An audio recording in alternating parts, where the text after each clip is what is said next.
Kamusta mga boss? Ito na naman tayo ngayon. Magluluto na naman tayo. Bang putahe na naman. Adobo. Adobong bangus. Ayan. Lame ba? Ito naman yung recipe natin ngayon. Yan. Diba? Daan na naman tayo sa palengke. Yung araw-araw na hindi ko nakakalimutan yung pagluluto. Parang yung asawa ko lang ba. Uy. Pero totoo siya. Ano man, kinikilig na yan. Naririnig tayo niyan.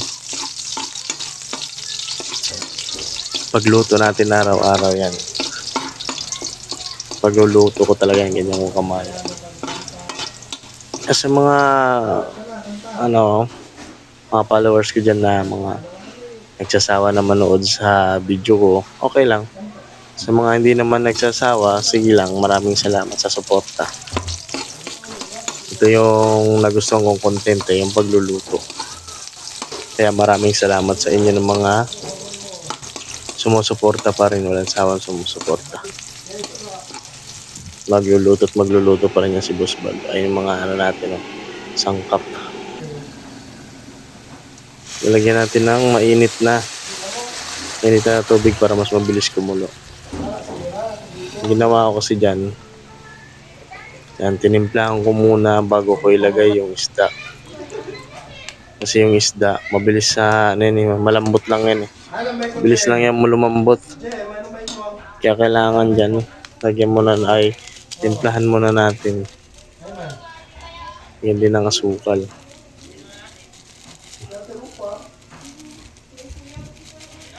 Bago natin lagay yung isda. Yung mga tulad ko dyan ng mga lalaki, huwag yung papogi-pogi lang at palaki ng katawan. Matuto din kayo magluto, hindi yung puro na lang yung asawa niyo yung nagluluto. Para araw-araw maganda yung asawa niyo, huwag yung pagurin at huwag yung pabayaan sa pagkain. Paligayahin nyo, ayun yung sikreto, pasayahin nyo. Hindi yung kinagalit niya tapos sila pa magluluto. Wag ganun. Papangit talaga asawa niya. Kumbaga malulusyang yung asawa niya, yung itsura niya pag lagi nakamusurot.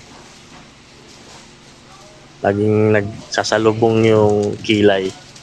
Mas maganda yung pagdating sa bahay naka-smell agad. Yan lumalabas yung ganda ng mga asawa natin. Mga ganyan. Kaya kung nagustuhan mo tong video na to, share mo na lang. Paki-share na lang guys. Huwag yung kalimutan. Boss Baldo yan, ayun, di ba? Laki lang katawan yan. Pero magaling naman magluto. Ayun yung sekreto naman ni Boss Baldo. Tingnan nyo. Yan, napakasimple na, napakabilis na magluto. Antayin na lang natin na medyo matuyo konti. Yan, tulad yan. Kaya ito guys, share na lang ng videos natin.